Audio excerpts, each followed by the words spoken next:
وهو الشهر الذي فرضت صيامه علي وهو شهر رمضان الذي أنزلت فيه القرآن.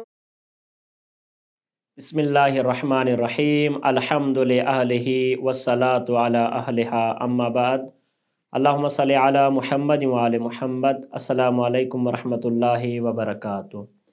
उहे कहिड़ा कम आहिनि जन कमनि जे लाइ एतिकाफ़ करण वारो शख़्स मस्जिद खां ॿाहिरि वञी सघे थो? जवाब: अगरि ज़रूरी कमु आहे त उहो एतिकाफ़ करण वारो मस्जिद खां ॿाहिरि निकिरी सघे थो। उन जे लाइ मसलन बैतुल ख़ला वञणु चाहे थो, मस्जिद खां ॿाहिरि निकिरी सघे थो। गुस्ल जनाबत करण जे लाइ मस्जिद खां ॿाहिरि निकिरी सघे थो, छो जो गुस्ल जनाबत मस्जिद में हूंदो त फ़ौरन हिन जे लाइ वाजिबु आहे जो हीउ मस्जिद खां ॿाहिरि निकिरी वञे ऐं गुस्ल करे अचे। अहिड़ी तरह अगरि का ख़ातून आहे त गुस्ल इस्तिहाज़ा जे लाइ उहो मस्जिद खां ॿाहिरि निकिरी वेंदी। ऐं नमाज़ जे लाइ वुज़ू करण जे लाइ अगरि को शख़्स मस्जिद खां ॿाहिरि वञे तॾहिं बि वञी सघे थो। जॾहिं मस्जिद में मुमकिन न हुजे, अगरि वुज़ू खानो मस्जिद खां ॿाहिरि ठहियलु आहे त वुज़ू करण जे लाइ मस्जिद खां ॿाहिरि वञी सघे थो। ऐं अहिड़ी तरह अगरि को मोमिन या मोमिनियाणी हिन दुनिया मां गुज़ारे वई आहे त उन जी तशीह जनाज़ा जे लाइ बि ही एतिकाफ़ करण वारो शख़्स उन जे जनाज़े में शरीक थी सघे थो।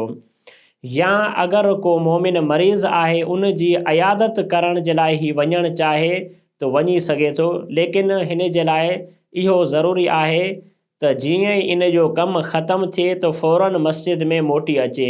ईअं न थिए जो माण्हू चवनि त हीउ एतिकाफ़ में ई नाहे वेठो, यानी हिन खे अधु कलाक जो कमु हुयो ऐं हीउ 4 कलाक ॿाहिरि घुमी फिरी अचे, हुन अयादत जे बहाने ही पूरो ॾींहुं ॿाहिरि गुज़ारे अचे त हिन जो एतिकाफ़ बातिल थी वेंदो। ऐं उन खां अलावा उहे कम जन जे लाइ मस्जिद खां ॿाहिरि निकिरी सघे थो अगरि ही वाहिद कफ़ील आहे घर जो ऐं घर हिन खे हलाइणो आहे त ही घर जे ज़रूरी सामान जे लाइ मस्जिद खां ॿाहिरि निकिरी सघे थो। उन खां बाद एतिकाफ़ जी नियत खे छा मुअयन करणु सही आहे? मसलन को शख़्स आहे जेको नियत खे हिन तरीक़े सां मुअयन करे त अगरि मूंखे इन एतिकाफ़ जे दरमियान को ज़रूरी कमु थी पियो त मां एतिकाफ़ खे छॾे करे हितां हलियो वेंदुमि, त इन जो जवाबु आहे जी हाँ, ही एतिकाफ़ करण वारो शख़्स पंहिंजी नियत खे ईअं मुअयन करे सघे थो।